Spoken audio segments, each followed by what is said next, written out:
வணக்கம் நண்பர்களே, welcome to my channel cocktail furious. இப்போ நம்ம பார்க்க போற வீடியோ IPL 2024 மேட்ச் 39 ப்ரிவியூ தான். CSK vs LSG at Chepauk. So போன மேட்ச் CSK வந்து பாத்தீங்கன்னா லக்னோவில் போயிட்டு LSG கிட்ட செம்ம அடி வாங்கினாங்க. அதுல எந்த ஒரு டவுட்டுமே கிடையாது. பட் இந்த மேட்ச் ரொம்ப ரொம்ப குரூஷலா வந்து அமையுது. இன்ஃபேக்ட் ரெண்டு டீமுக்குமே புரியுது, உங்களுக்கு ரெண்டு டீமுமே பாத்தீங்கன்னா 7 மேட்ச் ஆடி 4 வின்னு 3 லாஸ். ஆனா ரன் ரேட் படி CSK கொஞ்சம் பெட்டரா இருக்காங்க. அண்ட் இந்த மேட்ச் எந்த டீம் வின் பண்ணதோ ஆப்வியஸ்லி அந்த நம்பர் 4 ஸ்பாட்டுக்கு வந்து பாத்தீங்கன்னா கிட்டத்தட்ட ஸ்டெடி பண்ற மாதிரி இருக்கும். ஸோ அதனாலதான் CSK பாயிண்ட் ஆஃப் வியூல ரொம்ப ரொம்ப key match, LSG point of வியூலையும் ரொம்ப ரொம்ப கீ மேட்ச். அதுல எந்த டவுட்டுமே கிடையாது. பட் சேப்பாக்ல விளையாடுறதுனால CSK வந்து பாத்தீங்கன்னா நிஜமாவே இந்த மேட்ச் எப்படியா வின் பண்ண பார்ப்பாங்க. ஸோ ஒரு அட்வான்டேஜ் இருக்கு, ஹோம் கிரவுண்ட் ஆப்வியஸ்லி நல்ல ரெக்கார்ட் வச்சிருக்காங்கன்னு. பட் அதனால வந்து பாத்தீங்கன்னா கன்ஃபார்மா CSK தான் வின் பண்ணணும் அப்படின்னு நம்மளால சொல்ல முடியாதுங்க. ஏன்னா LSG போன மேட்ச் கிட்டத்தட்ட வந்து பாத்தீங்கன்னா கம்ஃபர்டபுளா வின் பண்ணாங்க 8 விக்கெட்ஸ் வித்தியாசத்துல. அதை நம்ம மறக்கவே கூடாது. அதனால they will also give some fight. So பொறுத்து வந்து பார்க்கலாம் என்ன நடக்க போகுதுன்னு சொல்லிட்டு. ஸோ ஹெட் டு ஹெட் பொறுத்த வரைக்கும் LSG வந்து பார்த்தீங்கன்னா லீட்ல இருக்காங்க 2 மேட்ச் LSG அண்ட் 1 வந்து பார்த்தீங்கன்னா CSK. அண்ட் இந்த ட்ராக் எப்படி இருக்க போகுது, சேப்பாக் ட்ராக், அதுதான் வந்து பார்த்தீங்கன்னா எனக்கு ஒரு மிகப்பெரிய கேள்விக்குறியா இருக்க போகுது. ஸோ கொல்கட்டாவில் கொடுத்த மாதிரி இல்லை, கொல்கட்டாவோட கொடுத்த மாதிரி நீங்கள் அந்த ஸ்லோ பிச் மாதிரி கொடுப்பீங்களா அப்படின்னு இருந்தால் கண்டிப்பாக பிளேயிங் லெவனில் சில சேஞ்சஸ் பண்ணி தான் ஆகணும். இல்லை ஃபிளாட் ட்ராக்காக விளாட்றீங்களா அப்போ சில டாக்டிக்கல் சேஞ்சஸ் பண்ணி தான் ஆகணும். ஸோ அது நம்ம என்னதான் பண்ண போறாங்கன்றதை பொறுத்து வந்து பார்க்கலாம். முதல்ல பிச்சு எப்படி இருக்கும், that is what is a big concern. And LSG பொறுத்த வரைக்கும் பார்த்தீங்கன்னா அந்த வின்னிங் மொமெண்டம் இருக்கும் பார்த்தீங்களா, அது கண்டிப்பாக அவங்களோட இருக்கும், அது எந்த ஒரு டவுட்டும் இல்லை. ஈவன் தோ சேப்பாக்கில் ஸ்பின் விக்கெட்ஸ் நீங்கள் கொடுத்தீங்கனாலும் they have Krunal Pandya and Ravi Bishnoi. So அதனால அவங்ககிட்டயும் கொஞ்சம் சரக்கு இருக்கு. அண்ட் நல்லா ஃபிளாட் ட்ராக்ல கொடுத்தா பேஸ் கொடுக்க இன்கேஸ் மயங்க் யாதவ் ஃபிட் ஆகி வந்தார்னா அதுவும் செமையா இருக்கும். ஆர்எல்ஸ் அவங்களோட ஃபாஸ்ட் பவுலர்ஸ் கொஞ்சம் டீசெண்டாக தான் பண்ணியிருக்காங்க. So that's a good thing. And LSG பேட்டிங்கும் வந்து பார்த்தீங்கன்னா KL ராகுல் சம ஃபார்ம்ல இருக்காரு. குவிண்டன் டிகாக் போன மேட்ச் அப்படியே தடுமாறி ஒரு 50வது அடிச்சிட்டாரு. ஸோ அது நல்லா இருக்கு. பூரான் நல்ல ஃபார்ம்ல இருக்காரு.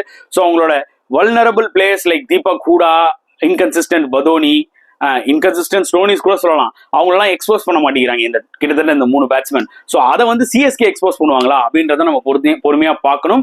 அண்ட் முதல்ல LSG பிளேயிங் 11 அதை நம்ம டிஸ்கஸ் பண்ணலாம். ஸோ LSG பிளேயிங் 11ல என்ன பெருசா சேஞ்சஸ் இருக்கும் எனக்கு தெரிஞ்சு பார்த்தீங்கன்னா லைக் எதுவும் இருக்காதுங்க. I think they might be going with same team. ஏன்னா மயங்க் யாதவ் இன்னும் ஃபுல்லா ஃபிட் ஆகலன்ற மாதிரி நான் கேள்விப்பட்டேன்.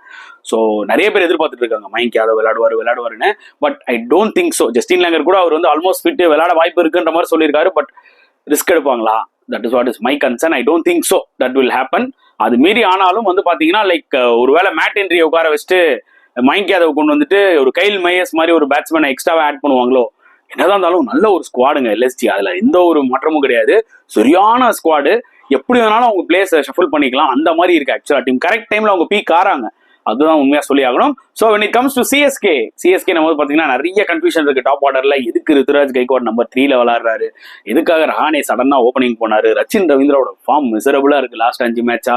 So much of concerns in top 3 நம்ம போது பார்த்தீங்கன்னா ருத்துராஜ் கைக்வாட் நல்ல ஃபார்ம்ல தான் இருக்காரு. ஆனா அவரோட பெஸ்ட் ஸ்பாட் ஓப்பனிங் தானே. என்ன பொறுத்தவரைக்கும் எனக்கு என்ன தோணுதுன்னா CSK வந்து பாத்தீங்கன்னா பேட்டிங் ஆர்டர்ல எந்த பெரிய சேஞ்சஸோட போவாங்களான்றது டவுட் தான். I think Rachin Ravindra will get one more opportunity. And think Rahane தான் ஓப்பன் பண்ண போறாருன்னு நினைக்கிறேன். ஸோ என்ன பொறுத்தவரைக்கும் ருத்துராஜ் அண்ட் ரச்சின் ஓப்பன் பண்ணணும். நீங்க ரஹானே விளையாடா நம்பர் 3 விளையாடுங்க. இல்ல வேற மாதிரி காம்பினேஷன்ல யோசிப்பாங்களா, ரச்சினை ட்ராப் பண்ணிட்டு டேரல் மிச்சலை நம்பர் 3 இறக்கிட்டு ரஹானே அண்ட் ருத்துராஜ் கைக்வாட் ஓப்பனிங் இறங்கலாமா. எனக்கு தெரிஞ்சு அப்படி ஒரு ஷஃபிள் அவங்க பண்ணுவாங்களா, ஐ டவுட். ஸோ எனக்கு பொறுத்த வரைக்கும் கிட்டத்தட்ட அதே தான் இருக்கும். மேபி ஒரு ஸ்பின் விக்கெட்டா இருந்ததுன்னா முஸ்தபிசூருக்கு பதில் ஒரு தீக்ஷனா ட்ரை பண்ணுவாங்களா, அதுதான் வந்து பாத்தீங்கன்னா ஒரு கேள்விக்குறி. அண்ட் ஸ்லோ பிச் மாதிரி இருந்ததுன்னா தீபக் சாருக்கு பதில் பெட்டர் ஷர்துல் தாக்கூர் விளாடலான்றதான் என்னோட ஒரு பாயிண்ட் ஆஃப் வியூ. பொறுத்து வந்து பார்க்கலாம் CSK என்ன பண்ண போறாங்கன்னு சொல்லிட்டு. பட் கீ மேட்ச், அதுல எந்த ஒரு டவுட்டும் இல்லை. CSKக்கு வந்து எங்க போனாலுமே சப்போர்ட் இருக்கும். அதுவும் எஸ்பெஷலி சேப்பாக்ல விளையாடும் போது இன்னுமே ஒரு ஸ்பெஷலா இருக்கும். பார்க்கலாம் CSK அவங்களோட ஹோம் டாமினேஷனை கண்டினியூ பண்ணுவாங்களா, இல்ல LSG அதுல நடுவில் ஒரு கிராக்க போடுவாங்களான்னு சொல்லிட்டு. It's going to be a good match, அதுல எந்த ஒரு டவுட்டுமே இல்லை. என்ன பொறுத்த வரைக்கும் நீங்க 2 டீமுக்கும் கேட்டீங்கன்னா சின்ஸ் CSK அவங்க ஹோம்ல விளையாடுறதுனால லைக் நான் ஒரு 51% தரேன், 49% LSGக்கு தரேன். ஸோ கிட்டத்தட்ட நெக் டு நெக் தான். ஏன்னா அவங்க கிட்டயும் சரக்கு இருக்கு, சரக்கு இல்லாத டீமா இருந்தா பரவாயில்ல, அவங்க கிட்டயும் சரக்கு இருக்கு. It's not going to be easy, அதான் நான் சொல்றேன். ஏன்னா இப்பதான் ஒரு 2 நாளைக்கு முன்னாடி தான் CSK அவங்க அடிச்சிருக்காங்க. ஸோ அந்த கான்ஃபிடன்ஸ் லெவல் ரொம்பவே அதிகமா இருக்கும். பட் ஸ்டில் CSKக்கு ஒரு சின்ன எட்ஜ் தர ரீசன் என்னன்னா CSK are playing in Chepauk, அந்த ஒரு ரீசனுக்காக தான். இப்போ நம்ம ஃபேண்டசி பிளேயிங் 11 பத்தி டிஸ்கஸ் பண்ணலாம். ஸோ டோட்டலா 11 டீம்ஸ். ஸோ அதுல வந்து பாத்தீங்கன்னா நான் 6 டீம்ஸ் நம்பிக்கையோட சென்னை பிளேயர்ஸோட போறேன், LSG 5 பிளேயர்ஸோட போறேன். ஸோ CSKன்னு பொறுத்த வரைக்கும் பாத்தீங்கன்னா கண்டிப்பா I will go with Ruturaj Gaikwad, அதுல எந்த ஒரு டவுட்டுமே இல்லை. அண்ட் சிவம் துபே. ஸோ சிவம் துபே வந்து பாத்தீங்கன்னா போன மேட்ச் அடிக்கல, இந்த மேட்ச் அடிக்கணும்னு வெறித்தனமா இருப்பாரு, அதுவும் சேப்பாக்ல சொல்லவே வேணாம். அண்ட் ரவீந்திர ஜடேஜா.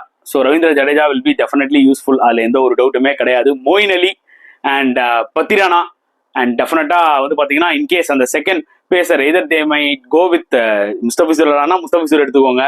முஸ்தபிசூர் இல்லாம அவங்க வந்து பாத்தீங்கன்னா லைக் தீக்ஷனா விளாண்டாங்க, தீக்ஷனா எடுத்துக்கலாம். And 5 players from LSG, obviously KL ராகுல், குவிண்டன் டிகாக், நிக்கலஸ் பூரான், புரியுதா உங்களுக்கு, குணால் பாண்டியா கண்டிப்பா நான் விளையாடுவேன், அதுல எந்த ஒரு டவுட்டுமே இல்லை. Will play with Mohsin Khan கண்டிப்பா வந்து பாத்தீங்கன்னா விக்கெட் டேக்கிங் போலர்.